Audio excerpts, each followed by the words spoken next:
Hello दोस्तों। UPS का नाम आप बहुत सुन रहे हैं, यूनिफाइड पेंशन स्कीम, और इसका कंपैरिजन हो रहा है एनपीएस से। दोस्तों ये वीडियो इसलिए बनाया गया है, क्या ये बैंकों में लागू होगी, बैंक इसको लागू करना चाहेंगे या उसके एम्प्लॉय इसको मानेंगे या नहीं मानेंगे।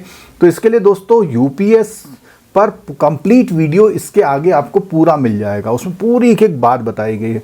मैं यहाँ पे वीडियो आगे बढ़ाने से पहले कुछ छोटे से व्यू रखूँगा कि ये कैसे बेनिफिटेड हो सकती है या नहीं। सबसे पहली बात, एनपीएस में आपका इन्वेस्टमेंट जा रहा था मार्केट में और उसकी अकॉर्डिंग ग्रोथ होगी, और लंबे समय में जब आप 25-30 साल जॉब करेंगे तो एक अच्छी ग्रोथ हो सकती है।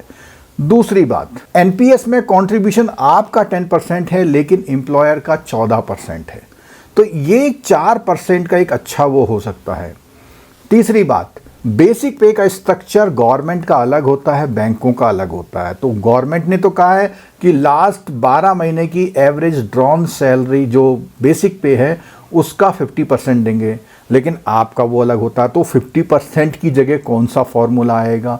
अगली बात यह है कि आपको रिटायरमेंट में पूरा जो भी जितने साल की जॉब हुई है आपकी, उतना इंटू 2 बेसिक पे प्लस डीए जो लास्ट लिया है उसका 10% के हिसाब से आपको पेमेंट होगा। एक कॉर्पस फंड जैसे गवर्नमेंट बनाएगी ऐसी बैंक को भी बनाना पड़ेगा। अगर रेगुलर कटा है तो वो आपको जो 50% वाला फॉर्मूला, तो गवर्नमेंट के पे स्केल अलग हैं, इसीलिए हो सकता है कि बैंक के पे स्केल अलग हैं, तो यहाँ पर डिफरेंस हो।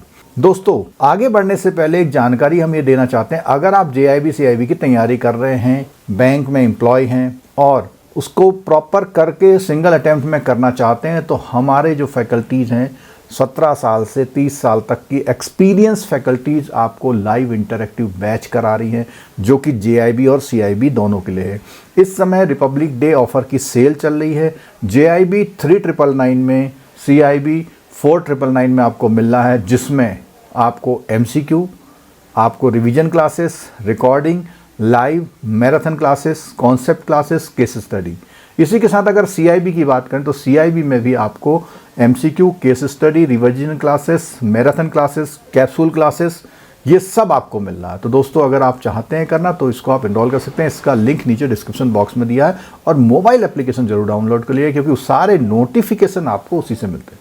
हाँ, तो दोस्तों हम बात करते हैं इस पेंशन की। इसमें एक ऑप्शन ये दिया गया है कि अगर आपकी डेथ हो जाती है तो उस पॉइंट ऑफ टाइम पे 60% पेंशन फैमिली के नाम ट्रांसफ़र हो जाएगी। क्राइटेरिया की बात करें तो मिनिमम 10 ईयर की सर्विस जिस समय आप रिटायर हो रहे हैं, वो अगर आपको बैंक निकाल देता है या आप रिजाइन कर देते हैं तो 10 ईयर वाले में नहीं मिलेगा, फिर आपको मिनिमम 25 ईयर की सर्विस करनी होगी। कुछ डिपार्टमेंट में तो उसमें जो है वो 25 साल वाला क्राइटेरिया नहीं रखा, अगर वहाँ जल्दी रिटायरमेंट हो जाता है तो बैंक को यहाँ पर भी अपने कुछ नियम बनाने होंगे। ठीक है, अगर आप इस नए पेंशन स्कीम में, जैसे यूनिफाइड पेंशन स्कीम में बैंक भी लेके आता है, तो आपका एनपीएस का पूरा कंट्रीब्यूशन जो भी हुआ होगा वो बैंक का हो जाएगा, बैंक आपको पेंशन देगा। तो दोस्तों ये जो ओल्ड पेंशन स्कीम थी जिसमें आपकी लास्ट ड्रॉन का बेसिक पे का 50% प्लस डीए वगैरह वगैरह मिलता था, तो इस पेंशन में जो हमने बताया कि लास्ट 12 महीने की जो एवरेज सैलरी होगी उसका 50% एवरेज का, और प्लस डियरनेस रिलीफ एक कॉन्सेप्ट दिया हुआ है, वो देखते हैं क्या होता है। दोस्तों अगर आप इसके बारे में पूरा डिटेल से समझना चाहते हैं तो इस वीडियो में पहले पेंशन की बेसिक क्राइटेरिया है वो जो मैंने ब्रीफ यहाँ पर आपको कर दिया, और उसके बाद आप आगे देखेंगे तो उसके बाद आपको मिलेगी पूरा जो कैलकुलेशंस है। दोस्तों वीडियो देखने के लिए बहुत बहुत धन्यवाद, थैंक यू सो मच। इस वीडियो को जरूर आप शेयर जरूर कर दीजिएगा। चैनल सब्सक्राइब नहीं किया तो चैनल सब्सक्राइब कर लीजिएगा। चलिए चलते हैं वीडियो की ओर।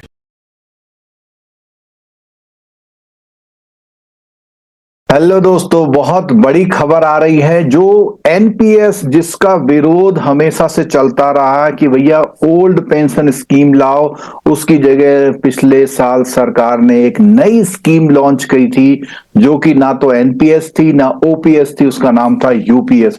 उसके लिए मैंने एक बेहतरीन वीडियो बनाया था, उसमें सारी जानकारी वहां पर आपको दी थी। इस आई बटन पर आप उसको देख सकते हैं।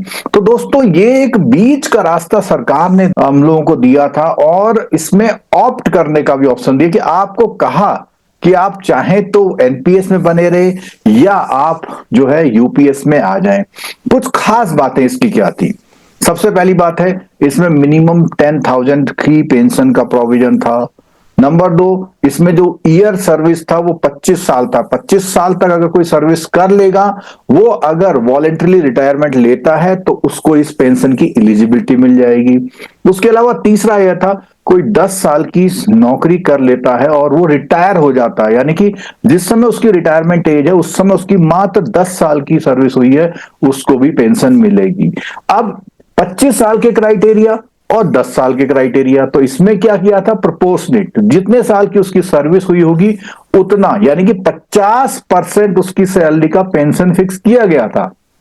इस 50% में अगर उसकी सैलरी, उसकी जो जॉब है 25 साल नहीं हुई है, तो आप ऐसा मान लीजिए कि जितने साल कम हुई है उतने परसेंटेज उस रेशियो में कम हो जाएंगे। उसके अलावा फैमिली पेंशन को क्या स्कीम थी कि जो भी उसकी पेंशन बनी थी, अगर उसकी डेथ हो जाती तो जो उसकी बनी थी पेंशन या बनेगी, उसका 60% उसको मिल जाएगा।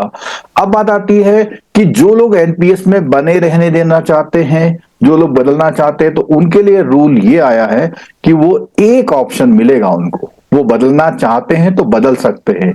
और जो नए एम्प्लॉय आए हैं, तो नए एम्प्लॉय के लिए क्या कहा गया है कि वो भी एक बार ऑप्शन मिलेगा, वो चाहे तो एनपीएस में बने रह सकते हैं, लेकिन अगर वो एक बार यूपीएस को ऑप्ट कर लेंगे तो वो नहीं होगा। तीसरी एक बात जो इंपॉर्टेंट इसमें आई वो ये आई कि भैया जो भी एनपीएस में आपका कॉर्पस है वो सरकार का हो जाएगा। तो एक क्वेश्चन आता है हमारे मन में कि हमें एनपीएस लेना है या यूपीएस लेना है।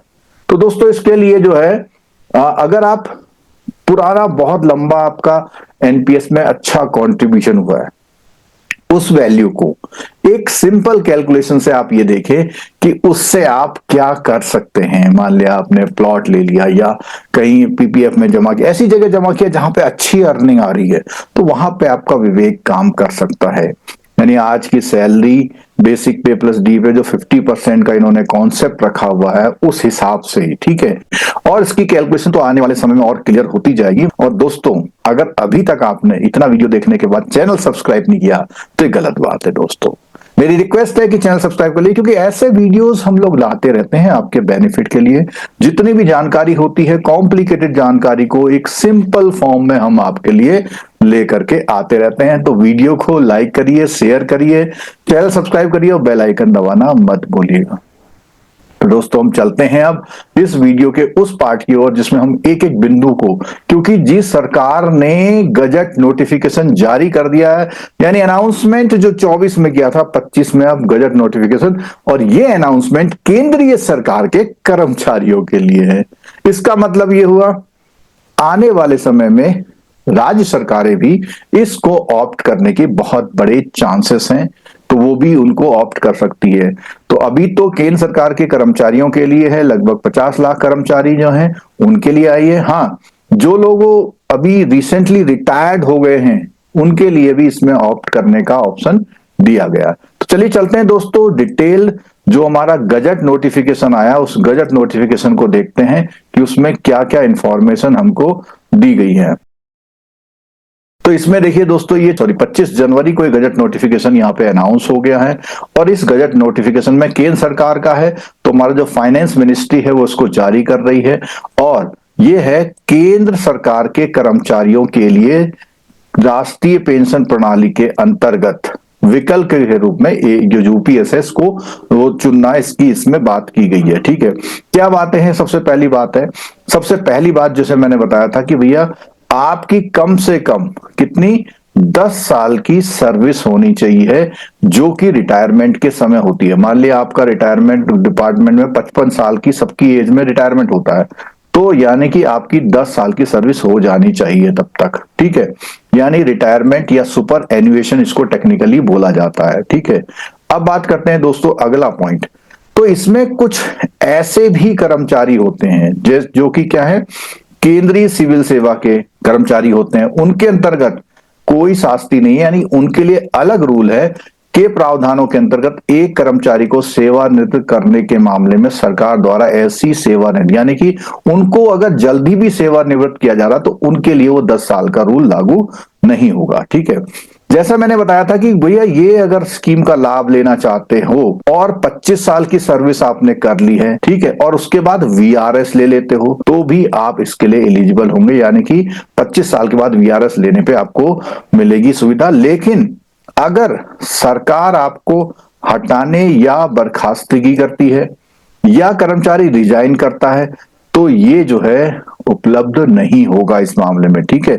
ऐसे मामले में एकीकृत योजना का विकल्प लागू नहीं होगा, ठीक है। लाभ की बात करते हैं तो लाभ की बात में अभी हमने बोला था कि 50% मासिक औसत मूल वेतन का 50%। अब पिछले तुरंत 12, मान लिया आप जो है 31 दिसंबर को रिटायर होते हैं तो पूरे साल आपने जो भी, मान लिया 2024 को रिटायर हुए थे आप, तो पूरे साल में जो वेतन मिला था उसका मूल वेतन का मासिक औसत, ये ध्यान रखिएगा मूल वेतन का है। तो आमतौर पर एक कर्मचारी जब 20-25 साल नौकरी कर लेता है और वो लगभग 40,000 पर ज्वाइन करता है तो उसकी लगभग जो बेसिक पे होती है वो 70 के आसपास हो जाती है, 70-75, तो उसका आधा यानी 35-40 हजार रुपए। तो इसका अंदाजा आप मोटा मोटा ही लगा लीजिए कि लास्ट में जो पेंशन आपको मूल वेतन आपका है उसका 50% मोटा अंदाजा आप लगा सकते हैं। तो आमतौर पर अगर आप 60,000 के उसमें है तो 30,000 आपकी तय हो जाएगी, ठीक है, अगर आप रिटायर होने वाले हैं। और अगर आपकी बहुत जॉब है तो जो जितना आपका, आप सीधे स्केल देख लें उसमें पे स्केल में कहां तक पहुंच जाएंगे, उसका आप 50% आप कर लीजिए, ठीक है। पूर्ण सुनिश्चित भुगतान न्यूनतम 25 वर्ष। अब ये जो 50% का स्केल है वो तब होगा जब आप 25 वर्ष की सेवा कर लेंगे। अगर मान लिया आपने केवल जो है 10 वर्ष की सेवा करी है मान लिया, ठीक है, तो आपको 20% ही मिलेगा। यानी जिनकी सेवा कम है, 10 से 25 से कम है, तो उनको और कम पेमेंट मिलेगी, ठीक है। उसके अलावा वही रेशियो में मिल जाएगा। तीसरा, एक इसने बोला हुआ 10 साल या उससे अधिक अगर आपने नौकरी कर ली तो कम से कम आपके हाथ में 10,000 रुपए और दिए जाएंगे, ऐसा कहा गया है, ठीक है। और स्वैच्छिक सेवानिवृत्ति के मामले में उस तारीख से शुरू होगा जिस तारीख को कर्मचारी सेवा में जारी रहते हुए, यानी कि अभी आपकी उम्र है 51 ईयर और आपने वीआरएस ले लिया। अगर आपने यहां पर वीआरएस ले लिया तो आपको 9 साल वेट करना पड़ेगा, यानी आपकी पेंशन जिस दिन रिटायरमेंट की एज थी तभी से मिलेगी, ठीक है। कर्मचारी की अगर मृत्यु हो जाए तो जो भी उसको भुगतान मिल रहा था उसका 60% उसके कानूनी रूप से जो भी उसके पीछे विवाहिता पति या पत्नी है उनको मिल जाएगा, ठीक है। महंगाई राहत, सुनिश्चित भुगतान और पारिवारिक भुगतान। अब ये मामला जो है जैसे महंगाई राहत, तो अभी इस पे बात आ रही है कि अगर किसी समय पे आने वाले 5-10 सालों में इस पेंशन से उसका गुजारा नहीं होता तो कोई रिकमेंडेशन अगर आती है तो वहां पर इस पे कुछ और इंक्रीमेंट की बात कही गई है। महंगाई राहत की गणना सेवारत कर्मचारियों पे लागू महंगाई भत्ते की तरह की जाएगी। महंगाई राहत केवल भुगतान शुरू होने पर ही देय होगी, ठीक है।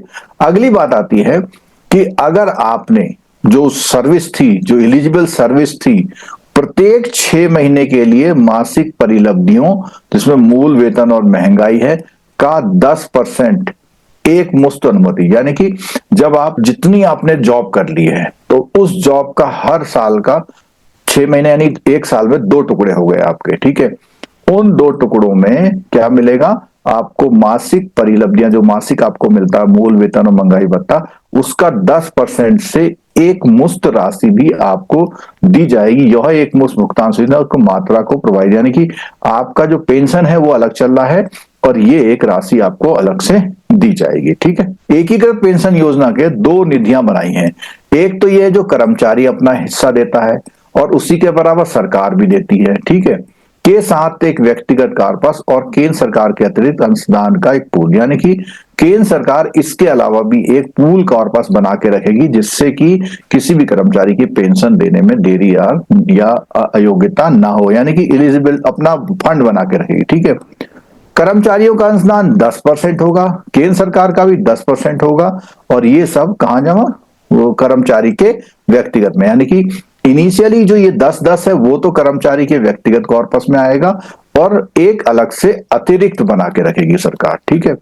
उसके अलावा अगर हम बात करें तो जो भी केंद्र सरकार के कर्मचारी हैं के अनुमानित 8.5% मूल वेतन और महंगाई भत्ता का अतिरिक्त अनुसार, यानी कि सरकार एक पूल में जो बना के रखेगी जिससे कभी भी उसका दिक्कत ना हो, भुगतान सुनिश्चित किया जा सके, एक अलग से उसका मूल वेतन महंगाई का 8-8.5% भी अलग से उसको व्यवस्था पूल कॉर्पस के स्थान पर रखेगी। ठीक है, कर्मचारी केवल व्यक्तिगत कॉर्पस के लिए ही निवेश के विकल्पों को अपना सकते हैं, यानी कि जो ऊपर 10 और 10-20% था ना ये वाला, इसके लिए कर्मचारी इन्वेस्टमेंट के लिए अलग अलग जो जैसे एनपीएस में था वो अपना सकते हैं, लेकिन जो अलग से सरकार कर रही है जमा उस पे वो डिफॉल्ट पैटर्न जो भी होगा वो अगर उसने नहीं अपनाया तो सरकार का जो नियामक जो पेंशन नियामक अधिकरण का है प्राधिकरण ने जो भी तय किया हुआ उसी पैटर्न पे इन्वेस्टमेंट होगा, यानी कि वो जो पैसा जमा हो रहा है उसकी ग्रोथ से ही तो आपको पेंशन मिलनी है ना। उसके बाद बात आती है केंद्र सरकार के अतिरिक्त अंशदान के माध्यम से निर्मित पूल कॉर्पस के लिए निवेश संबंधी निर्णय पूरा, और ये आप इसमें दखलंदाजी नहीं कर सकते हैं। ठीक है, वो कर्मचारी जो पेंशन की इस तारीख से पहले सेवानिवृत्त हो गए तो उनको भी इसका विकल्प चुनने का एक मौका दिया जाएगा। ठीक है, एकीकृत ये यूपीएस जो स्कीम है विकल्प के परिचालन में आने वाली प्रभावी तारीख को राष्ट्रीय पेंशन प्रणाली के अंतर्गत केंद्र सरकार के विद्यमान कर्मचारी के साथ साथ केंद्र सरकार के भावी यानी कि जो नए कर्मचारी आएंगे उनको भी इसका एक वो दिया जाएगा। एक बार चुने जाने के बाद ये अंतिम अवसर होगा, यानी जो उन्होंने कर लिया वो होगा। ठीक है, और अगर वो जो राष्ट्रीय पेंशन प्रणाली जो एनपीएस है वो उसमें कवर कर रखा है, अब वो इस विकल्प के परिचालन की प्रभावी सेवा में है अभी और वो एकीकृत का यूज करते हैं तो उसका जो भी कॉर्पस होगा वो यूपीएस वाली स्कीम में पैसा सरकार के पास आ जाएगा। ठीक है, क्योंकि उसमें तो मिलना नहीं है अब उसको। राष्ट्रीय पेंशन प्रणाली जो है उसके अंतर्गत जो भी कर्मचारी किया हुआ और वो उसको नया वाला विकल्प ले लिया उसने, तो उसमें क्या होगा, जो विकास परियोजना के दौरान निर्धारित तरीके से बेंचमार्क कॉर्पस मूल्य की गणना निम्नलिखित पूर्वानुमानों के साथ की जाएगी। तो ये बेसिकली अगर हम बात करें आप इसे पढ़ सकते हैं, बट ये टेक्निकल बात है, इसका एक कर्मचारी से कोई ज्यादा फर्क नहीं पड़ने वाला। ठीक है दोस्तों, और अगर अधिवर्षिता या सेवानिवृत्ति पर जो यूपीएस स्कीम का विकल्प ले रहा है कर्मचारी, उसकी अर्हक सेवा उस कार्यालय प्रमुख द्वारा निर्धारित की जाएगी जहां वो कार्य, मतलब ये डिसाइड करने का जो डिसीजन है जो जहां वो कर्मचारी काम कर रहा है वही बताएगा हाँ जी ये उस लायक है या नहीं है। ठीक है, जो भी रिटायरमेंट की एज है इसको हम अधिवर्षिता का बोलते हैं, सुपर एन्युएशन भी बोलते हैं, उसमें सुनिश्चित भुगतान के प्राधिकार के लिए बेंचमार्क कॉर्पस के मूल्य या यूनिटों के बराबर पूल कॉर्पस में व्यक्तिगत कॉर्पस के मूल्य अंशों को, तो बेसिकली ये कह रहे हैं यहां पर कहना चाह रहे हैं कि जो भी व्यक्तिगत उसका कॉर्पस मूल्य है उसको वो उस कॉर्पस में क्या करेगा, ट्रांसफर करेगा जिससे उसकी पेंशन बन पाए। ठीक है, यदि कर्मचारी द्वारा व्यक्तिगत कॉर्पस से पूल कॉर्पस के अंतर्गत अतिरिक्त मूल्य यूनिट बेंचमार्क, तो ये बेसिकली जो नीचे वाले मैटर हैं इनके लिए मैं अलग से एक वीडियो बनाऊंगा। अभी आपको जो इंफॉर्मेशन थी ठीक है वो दे दी, और खासकर से ये वाली बात यहां देखिएगा, एकीकृत पेंशन योजना का परिचालन 1 अप्रैल से ये प्रभावी हो जाएगी, यानी जो लोग अब आपको जल्दी जल्दी ऑप्शन आएंगे तो उसके बाद 1 अप्रैल से ये लागू भी हो जाएगी। ठीक है, और यहां पर थोड़ा सा जो है ये कैलकुलेशंस के वो दिए हुए, इसके लिए मैंने बताया कि मैं एक अलग से वीडियो बनाऊंगा। अभी आपको इतनी इंफॉर्मेशन के लिए ये वीडियो हमने बनाया था। दोस्तों अगर आप ये जो डिटेल वाला वीडियो भी देखना चाहते हैं कि आने वाले समय में, तो चैनल को सब्सक्राइब कर लीजिए और बेल आइकन दबा लीजिए, क्योंकि वो जैसे ही वीडियो आएगा तो दोस्तों आप एक मोटा जो अंदाजा लगा सकते हैं, अगर आपने बहुत लंबा समय एनपीएस में बिता दिया और अच्छा कॉर्पस वहां हो रहा, रिटायरमेंट होने वाले हैं, तो कैलकुलेशन के लिए कैलकुलेशन करके ही डिसीजन लीजिएगा। जो नए लोग हैं उनके लिए ये बात आ रही है कि भाई अगर आप रिस्क नहीं लेना चाहते तो भैया चलो ठीक है 25 साल नौकरी कर लेना, 25 इंक्रीमेंट अपने जॉब में जोड़ लेना, वहां कहां पहुंचते हैं उसका उतना परसेंट रहेगा उस समय पे, तो उस हिसाब से देख लेना। तो कई मायनों में देखा जाए तो अच्छा डिसीजन भी हो सकता है। अगर मान लिया शेयर मार्केट अच्छा चलता गया तो एनपीएस में फायदा होगा आपको, और अगर अच्छा नहीं चला तो भैया इतना तो मुझे मिल ही जाए, क्योंकि अभी हम देख रहे हैं कि हमारा जो है जो 8 पे कमीशन लागू होने वाला है और आपके पास 2 मौके आएंगे, तो आपकी सैलरी में एक अच्छा जो है इजाफा मिल सकता है, तो उसके हिसाब से आपको देखना है। ठीक है दोस्तों, तो दोस्तों ये मैंने वीडियो बनाया, वीडियो कैसा लगा जरूर बताइएगा। Thank you so much.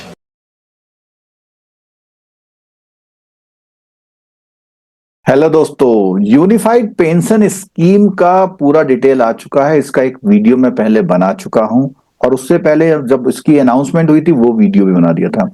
इस वीडियो को बनाने के पीछे खास पर्पज ये है कि कैलकुलेशन कैसे करें। आपके मन में बहुत सारे सवाल होंगे कि मैंने तो ज्वाइन इतने साल पहले किया था, मैं तो बीच में कहीं डेपुटेशन में चला गया था, 5 साल मेरा पेंशन कंट्रीब्यूशन कटा नहीं, अगर मैं कुछ पैसा बीच में निकाल लेता हूं तो क्या होगा। तो ये सारी चीजें देखते हुए, कैलकुलेशन एक कॉम्प्लिकेटेड चीज है इसकी, तो इस वीडियो में बेसिकली मैं कवर करूंगा कैलकुलेशन का पार्ट। बेसिक बातें पीछे वीडियो में देख सकते हैं। इस वीडियो में भी कुछ बेसिक बातों के बाद जो इस सर्कुलर की बेसिक जो पॉइंट्स हैं उनको मैं लास्ट में करूंगा। पहले मैं कवर करूंगा आपकी कैलकुलेशन वाला पार्ट, क्योंकि कुछ लोगों ने हो सकता है पुराना वीडियो देख लिया हो। जिन्होंने पुराना वीडियो नहीं देखा तो इस वीडियो को पूरा देखिएगा, तभी आपको समझ में आ पाएगा कि ये जो यूनिफाइड पेंशन स्कीम्स है ये क्या है। अगर अभी तक आपने इतना वीडियो देखने के बाद चैनल सब्सक्राइब नहीं किया तो ये गलत बात है दोस्तों। मेरी रिक्वेस्ट है कि चैनल सब्सक्राइब कर लीजिए, क्योंकि ऐसे वीडियोस हम लोग लाते रहते हैं आपके बेनिफिट के लिए। जितनी भी जानकारी होती है, कॉम्प्लिकेटेड जानकारी को एक सिंपल फॉर्म में हम आपके लिए लेकर के आते रहते हैं। तो वीडियो को लाइक करिए, शेयर करिए, चैनल सब्सक्राइब करिए और बेल आइकन दबाना मत भूलिएगा। तो दोस्तों इसके सबसे पहले मुख्य पॉइंट पे बात कर लेते हैं। चलिए अब चलते हैं कंप्लीट सर्कुलर की ओर। पहले मैं कैलकुलेशन पार्ट करूंगा, उसके बाद बेसिक बातें, क्योंकि बेसिक बातें वही हैं लगभग। तो पहले आप कैलकुलेशन पार्ट देख लीजिए। अगर किसी ने पुराना वीडियो नहीं देखा तो या तो कैलकुलेशन पार्ट के आगे का वो वीडियो पहले देख लीजिए, तब इसको देखिए तो ज्यादा समझ में आएगा। लेकिन जिन्होंने पुराना वीडियो देख लिया उनके लिए ये पार्ट बहुत इंपॉर्टेंट है, ध्यान से देखिएगा। देखिए दोस्तों, जो ये पूरी कैलकुलेशन का फंडा है वो 5 पॉइंट पे निर्भर करता है। और वो 5 पॉइंट क्या है? जैसे रिटायरमेंट के समय यानी पेंशन एलिजिबिलिटी के समय पिछले 12 महीने का जो भी उसने मूल वेतन लिया हुआ है उसका औसत क्या है, यह है पॉइंट नंबर 1। कोई भी कर्मचारी 25 साल की सेवा कर लेता है, यानी 25 साल इंटू 12 यानी 300। तो इसको क्यों नाम दिया गया है कि भाई इतनी जो है क्वालिफाइंग सर्विस है एक तरह से। तो 300 महीने की सर्विस वाला बंदा अगर है वो, या उससे ज्यादा वाला। तीसरा पॉइंट आता है कि उस कर्मचारी ने अपने सारे कंट्रीब्यूशन टाइम से जमा किए हैं और कोई भी चूक नहीं करी है, यानी 25 सालों तक या उससे ज्यादा समय तक अगर उसने पूरा अपना पेमेंट किया है तो। अगला पॉइंट है कर्मचारी ने निवेश का डिफॉल्ट पैटर्न, यानी डिफॉल्ट पैटर्न का मतलब है कि जो जैसे एनपीएस में होता था कि जो भी गवर्नमेंट पैसा डाल रही है उसका डिफॉल्ट पैटर्न उसने फिक्स कर रखा है। आप अपने वाले पैसे के लिए किसी में कम ज्यादा कर सकते हैं, लेकिन जो डिफॉल्ट पैटर्न है उसके अकॉर्डिंग ही उसने चुना हुआ है। वो अपनी तरफ से कोई भी उसमें 19-20 नहीं कर रहा है। पांचवा पॉइंट है उसने कोई भी विड्रॉल नहीं किया है। बीच में कभी कभी ऐसा होता है जरूरत पड़ जाती है, एनपीएस से भी हम विड्रॉल कर लेते हैं, तो ऐसा विड्रॉल तो नहीं किया है, क्योंकि इससे आपकी ओवरऑल पेंशन पे इफेक्ट पड़ने वाला है। तो दोस्तों इसमें अगर सबसे पहला जो केस लिया गया है उस केस में बताया गया कोई भी बंदा इन 5 पॉइंटों को पूरा पूरा पूरा करता है तो। अगर आप अपनी सही जानकारी चाहते हैं तो नीचे एक लिंक दिया गया, उस लिंक में अपना ज्वाइनिंग, बेसिक पे और कितनी ईयर है, एज है, वो लिख दीजिएगा। तो उससे एक टेंटेटिव आइडिया हम आपको दे देंगे कि आपकी पेंशन कब मिलने वाली है। खासकर से इसमें ज्यादा सोचने का विषय उन लोगों के साथ है जो अभी रिटायर होने वाले हैं। देखिए दोस्तों, इसका जो बेसिक फॉर्मूला बनाया गया है वो P/2 into Q/300 into IC upon BC ये करके बनाया गया है। तो अब इसमें अब हर एक चीज को देखना होगा हमें। जैसे अगर मान लिया उसका कुल जो जमा पैसा है उसका 50 लाख का मूल्य आ गया है और वो 10,000 यूनिट है, आईसी के रूप में है, इसका मतलब जो उसका कॉर्पस है वो कॉर्पस इतना जमा हो गया है अगर, और जमा हो जाना चाहिए था। देखिए इसके लिए मैं यूज करूंगा, जैसे मान लिया मैंने आपके सामने पे स्केल खोल दिया, आपका हर साल इंक्रीमेंट लगता है। तो अगर मैं इस 42 ग्रेड पे वाले पे बात करता हूं तो हर साल इसका 10% यहां से जाएगा, यानी 3540 यानी 3,540 रुपए यहां से जाएगा, 3,540 सरकार से जाएगा।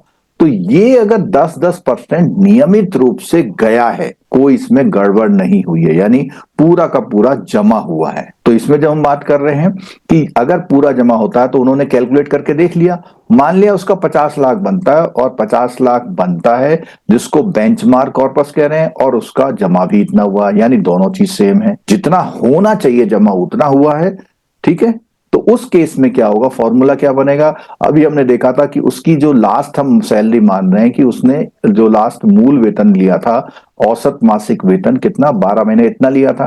तो अगर हम इस फॉर्मूले में वैल्यू रखते हैं तो सिंपल है, 45,000 जो उसका पूरा एवरेज बना है 12 महीने का लास्ट का, अपॉन 2 इंटू, अब यहाँ पे क्यू, उसकी क्वालिफाइंग सर्विस पूरे 25 साल की है तो 300, और होनी चाहिए थी 300, ठीक है। उसका जो कॉर्पस इंडिविजुअल है 50 लाख, तो उसका बना भी इतना है। तो सिंपल इसमें फॉर्मूला आ रहा है, यहाँ बाई 2 क्यों कह रहा है, क्योंकि 50% मिलना है इसलिए। तो बहुत कॉमन कैलकुलेशन में ये बोला गया है कि भैया उसे 22,500 मिलेंगे। और एक डियरनेस रिलीफ की बात की गई है इस स्कीम के बारे में, जिसको डिसाइड किया जाएगा। अगर लगता है सरकार को कि भैया इतने से तो उसका कुछ नहीं होने वाला, तो वो डियरनेस रिलीफ को डालेगी इसमें, तो आपकी पेंशन 22,500 प्लस डीआर बन जाएगी। यानी आप इन 5 शर्तों को अगर पूरा करते हैं तो। दूसरा केस आता है, यहां पर सेकंड केस में बोला हुआ है कि जो भी इंप्लॉय है वो फर्स्ट और 3 से 5 यानी दूसरे नंबर की नहीं करता। अब दूसरा नंबर कौन सा है, यानी उसने 25 साल की नौकरी नहीं करी है। तो हमने बात की थी कि जब 25 साल की नौकरी नहीं करी है, मान लिया उसने 10 साल की नौकरी करी है, तो जो 50% का कॉन्सेप्ट था, 25 साल के लिए 50% है, अगर 10 साल की करेगा तो ऑटोमेटिकली 50% घट के 20% आ जाएगा। यानी वो जो 50% मिल रहा था वो 20% मिलेगा उसको, क्योंकि उसकी सर्विस इतनी लंबी नहीं हुई है, वो कॉर्पस नहीं आ पाया होगा वहां पर। तो यहाँ पे उदाहरण के रूप में उन्होंने माना भैया उसने कितने साल की सर्विस करी है, 15 साल की, तो 300 की होनी चाहिए, 300 महीने की, लेकिन उसने 180 महीने की गई है। तो यहां पर क्या होगा फॉर्मूले में, इस फॉर्मूले में यहां 300 के ऊपर की जो जगह है वो 180 हो जाएगी। यानी इससे क्या फर्क पड़ेगा, इससे जो 50% वाला मामला है वो टूट जाएगा। अब एक बात करते हैं यहां पे, अगर मैं इसमें कॉमन कैलकुलेशन की बात करता हूं यहां पे दोस्तों, 15 साल, 25 साल में हम कह रहे हैं कि भैया 50% देंगे, 25 साल में हम बोल रहे हैं 50% देंगे।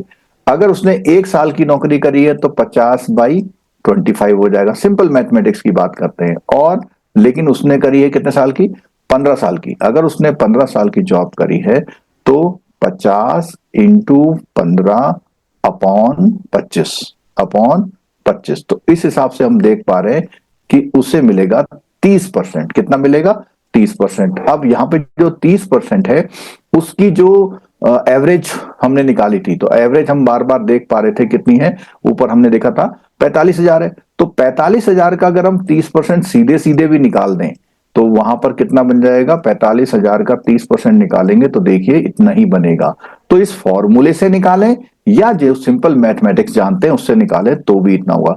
ये केस है उस केस में जब उसकी पूरी 25 साल की सर्विस नहीं हुई है। अगला केस लेते हैं दोस्तों। अगले केस में बात है, एक तो पूरा करता है लेकिन 3 से 5 पूरा करता है, यानी कि कौन सा, एक है और 3 से 5 है। और इस बार उन्होंने क्या किया, उसकी सैलरी को कर दिया है 10 साल की सैलरी और कॉर्पस कर दिया उसका 25 लाख। तो कॉर्पस तो कह रहे हैं कि 25 लाख था, 25 लाख ही है, कोई फर्क नहीं आया।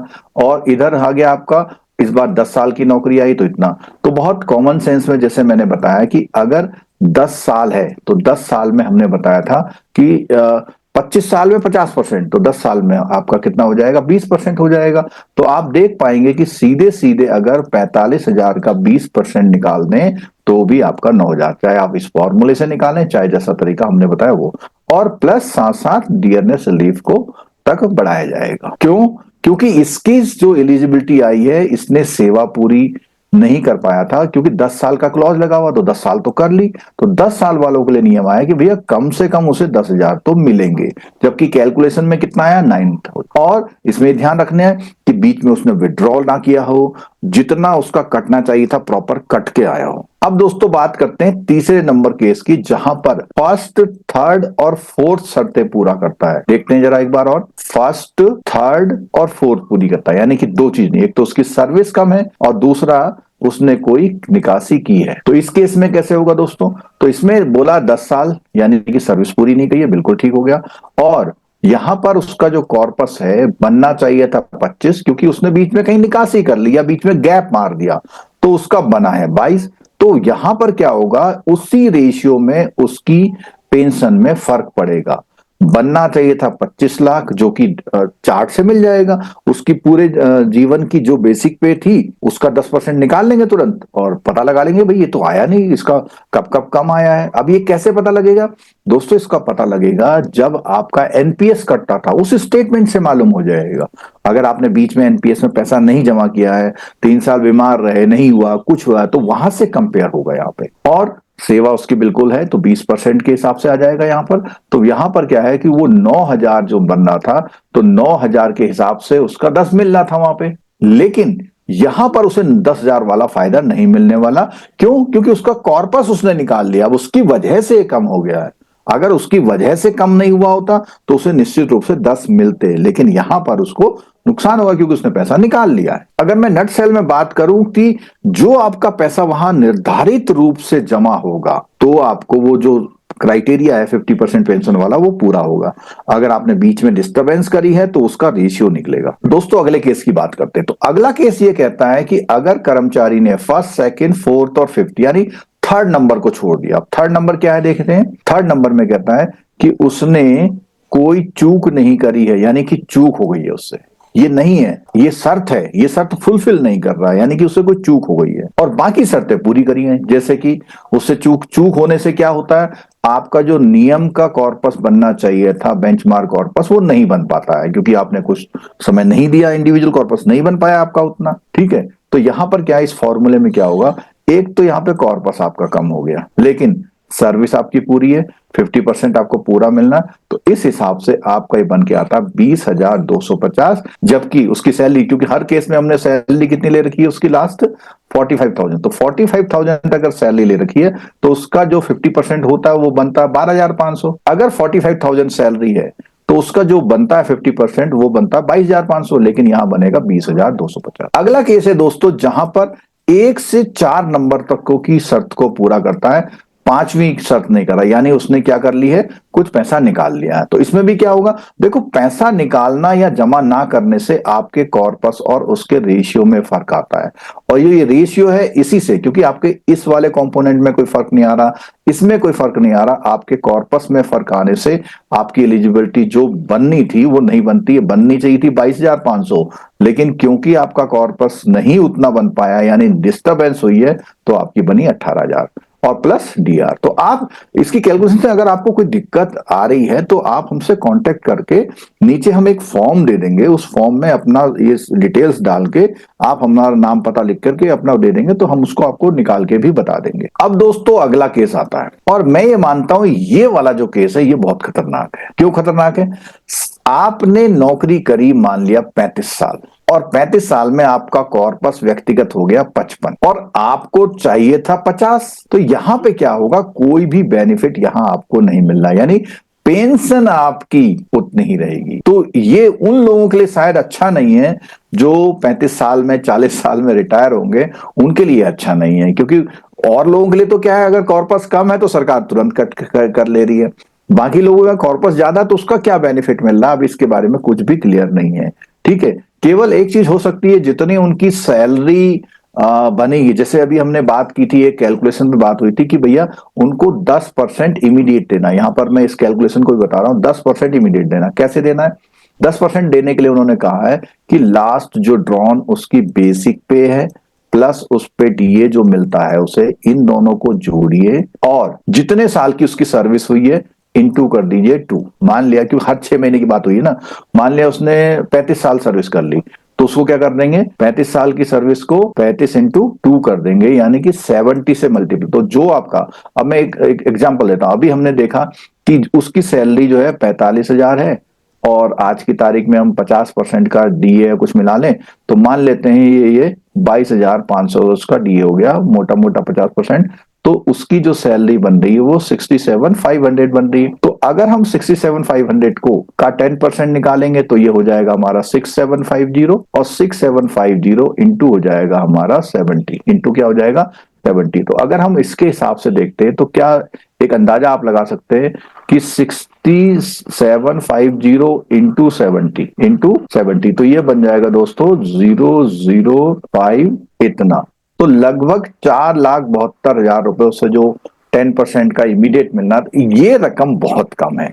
अब ये बताइए कि कोई व्यक्ति इतनी लंबी सर्विस करे, 35 साल सर्विस करे, और उस समय उसको अपनी जो वर्तमान जो सैलरी ले रहा है 67,000 या 70,000, उसका 10% भी ना मिले, क्योंकि ये जो 67,000 ले रहा है वो 12 महीने में करेंगे तो लगभग आएगी ये 8 लाख के आसपास। तो 8 लाख का यहाँ आधा 50% मिल रहा है। तो ये कम से कम 1 साल की पूरी सैलरी, तो कम से कम, बल्कि उसके बाद भी क्या 1 साल की सैलरी तो इमीडिएट मिलनी चाहिए। जैसे आपने पहले सुना होगा कि 35 लाख का पीएफ मिला उनको, इसमें इसका कोई वो ये 10% है, बहुत कम अमाउंट है वो, यानी आपका ही पैसा आपको दिया जा रहा है वापस।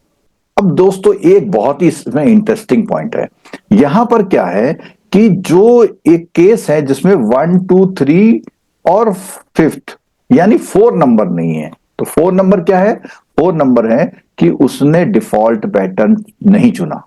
उसने कहा था मैं इन्वेस्टमेंट करूंगा, क्योंकि डिफॉल्ट पैटर्न का मतलब है सरकार खुद जिम्मेदारी, भाई मैं लगाऊंगी पैसा, मेरा कम होगा मेरा होगा, कमी होगी तो मैं दूंगी। लेकिन आपने डिफॉल्ट पैटर्न नहीं चुना। तो जब डिफॉल्ट पैटर्न वही चुनता है जो अपने व्यक्तिगत कॉर्पस को निवेश करने के विकल्पों को चुनता है। मान लिया उसने अपना एक विकल्प चुना, उससे उसका क्या हुआ, जो जो इन्वेस्टमेंट का जो रिजल्ट है वो कम हो गया, और होना चाहिए था इतना। और ऐसा क्यों हुआ? क्योंकि उसके जो उसने ऑप्ट किए थे उसकी वजह से शेयर मार्केट डाउन वगैरह हो गया। तो ऐसी कंडीशन में भी उसका कॉर्पस क्या हो जाएगा, कम हो जाएगा। अगर उसे पूरी 22,500 की पेंशन लेनी है तो क्योंकि उसने डिसीजन खुद लिया था, तो रिटायरमेंट के समय उसको उतने जो जितनी यूनिट है उतने की भरपाई अगर कर देगा तो उसका काम बन जाएगा। मान लिया उसने कहा 2.5 लाख मुझसे ले लो, तो वो 2.5 लाख बढ़ने से उसका कॉर्पस 4750 हो गया, तो या फॉर्मूले में 4750 ले लिया। या उसने कहा मेरे से पूरा 5 लाख ले लो, तो उसका पूरा फिर यहाँ पे 22,500 बन जाएगा। अब इसमें एक उदाहरण और दे रखा है कि मान लिया 25 साल की किसी ने नौकरी कर ली है, अब उसका क्या है, उसकी ये है बेसिक पे। अभी हमने एग्जांपल भी दिया था आपको, डीए लग गया, उसकी सैलरी बनी इतनी, तो हमने क्या बताया था कि 1/10 कर लेंगे, और एल एल के लिए बोला सिंपल है कि 2 से गुणा कर लेंगे, जो एल निकाला है वो 2 से गुणा कर लेंगे। तो ये मैंने जो एग्जांपल आपको पीछे दिया था वही है लगभग, ठीक है। तो उसमें इन्होंने निकाला है कि अगर किसी की जो सैलरी थी टोटल इतना, बेसिक पे टोटल इतनी थी, और उसने कितने साल की नौकरी कर ली है, उसने 10 साल की करी तो इतना, तो इतना आ रहा है 481 आ रहा है, ठीक है। अब दोस्तों मैं बात करता हूं कि अगर आपको ये आइडिया लगाना है कि साहब मैं इतने ईयर में रिटायर होने वाला हूं और मेरी पेंशन क्या बनेगी, बहुत सिंपल सा तरीका बताता हूं आपको मैं। देखिए 25 साल का क्राइटेरिया, तो इस सीट में देखिएगा थोड़ा सा छोटा दिख सकता है आपको। तो यहां पर मैंने क्या किया हुआ है कि मैंने एक आमतौर पर वो 10 साल में और 10 साल में क्या होता है, एक वेतन वृद्धि मिल जाती है आमतौर पर जो गवर्नमेंट एम्प्लॉय होते हैं, ठीक है। कुछ डिपार्टमेंट में अलग अलग प्रमोशन के सिस्टम हो सकते हैं, तो मैंने ये माना प्रमोशन नहीं हुआ है लेकिन 10 साल में एक इंक्रीमेंट मिल रहा है। तो अगर मेरी सैलरी 18,000 से स्टार्ट हुई और 18,000 से यहाँ पे 10 साल बाद, अगला 12 साल बाद 25 साल में पहुंचा मैं 44,400, तो ये जो 44,400 जितने हमने एग्जाम्पल लिए ये लगभग वहां सेट बैठ जाते हैं। तो आपको इसमें यह भी पता लग जाएगा कि अगर आपका 45,000 का मामला था, 45,000 आपको लास्ट में मिल रहे थे, तो आपको ये तो लमसम मिल जाएगा, ठीक है। और सैलरी के सारे एग्जाम्पल आपके यहाँ पे क्लियर हो गए कि आपको अपने रिटायरमेंट के समय में उतना पैसा मिलेगा, ठीक है। अब दोस्तों मैं बात करता हूं कि मान लिया वो ग्रेड यहाँ पर 35,400 पे ज्वाइन करता है और वो यहाँ पर 96,900 पहुंच जाता है। तो 96,900 पे जब हमने 45,000 का निकाला तो क्या हो जाएगा, उसका डबल हो जाएगा अगर शर्तें पूरी होती हैं। तो लगभग उसको ऐसा कह सकते हैं कि जितना भी उसका ये बन रहा है बेसिक पे, उसका 50% सीधे सीधे निकाल लीजिए आप। 50% ऐसे आइडिया लगा सकते हैं 25 साल पे आप कहाँ होंगे। अब यहाँ अगर मैं ऐसे बात करूं कि भैया किसी की जो है जॉब बहुत ज्यादा हो गई है, मान लिया वो आज यहाँ पहुंच गया है, एक 149,100 पहुंच गया है, तो 149,100 पहुंचने पे उसको उसका जो है 50% इसका सीधे सीधे इसका 50% निकल जाए। कॉर्पस उसने नियम से जमा किया, पूरा किया, अच्छी बात है। लेकिन जो नुकसान की मैं बात बता रहा हूं कि जब उसकी सैलरी इतनी अच्छी चल रही है तो वो एनपीएस में 10 और 14% देता, तो बड़ा अच्छा कॉन्ट्रीब्यूशन वहां जा रहा था, क्योंकि एनपीएस में 10% एम्प्लॉय 14% गवर्नमेंट दे रही थी। यहां पे क्या है, 10% और 10% का कॉन्सेप्ट रखा हुआ है, और जो 8.5% का एडिशनल रखा हुआ है वो तब है कि अगर उसमें कॉर्पस में कमी आएगी तो गवर्नमेंट इसको पूरा करेगी। यहां पर फायदा किसको मिलने वाला? फायदा दोस्तों उसको मिलने वाला जिसने ज्यादा से ज्यादा प्रमोशन लिए। अब ज्यादा से ज्यादा प्रमोशन से मतलब है, मान लिया उसने ज्वाइन किया था 18,000 में, 2-3 साल में कोई एग्जाम देके पहुंच गया 28,700 में, फिर 4-5 साल में एग्जाम देके पहुंच गया मान लिया यहाँ पे, और फिर पहुंच गया यहाँ पर, और फिर पहुंच गया है वो यहाँ पर। अगर जिस डिपार्टमेंट में प्रमोशन की ज्यादा वो है तो वो उस डिपार्टमेंट में उनकी पेंशन फिर उसी एलिजिबिलिटी के साथ अच्छी बन जाएगी। और दोस्तों जब बात आती है कि आपको एनपीएस लेना चाहिए, वो लेना चाहिए, तो यहां आपकी कैलकुलेशन सामने दिख रही है। हाँ, एक बात और है कि 8th बाइपर्टाइट और 9th बाइपर्टाइट हो सकता है आपको सामना करना पड़ जाए। तो वहां पे जब हम सैलरी देख रहे हैं तो हमारी सैलरी अगर बढ़ रही है 15 से 20% के आसपास बढ़ रही है, तो उसी हिसाब से आपको यहां पर भी ग्रोथ मिलना तय हो जाएगी, क्योंकि उन्होंने बोला बेसिक पे का, बेसिक पे कितना जंप मारती है इस बात पे निर्भर करेगा। तो दोस्तों ये मैंने कैलकुलेशन करके बताई, आपको कैसी लगी जरूर बताइएगा, और कोई क्वेरी है तो आप कमेंट बॉक्स में या कर दिए, और इसके साथ हम लिंक डाल देंगे, अपनी जानकारी उसमें दीजिएगा। दोस्तों वीडियो पूरा देखने के लिए बहुत बहुत धन्यवाद। Thank you so much.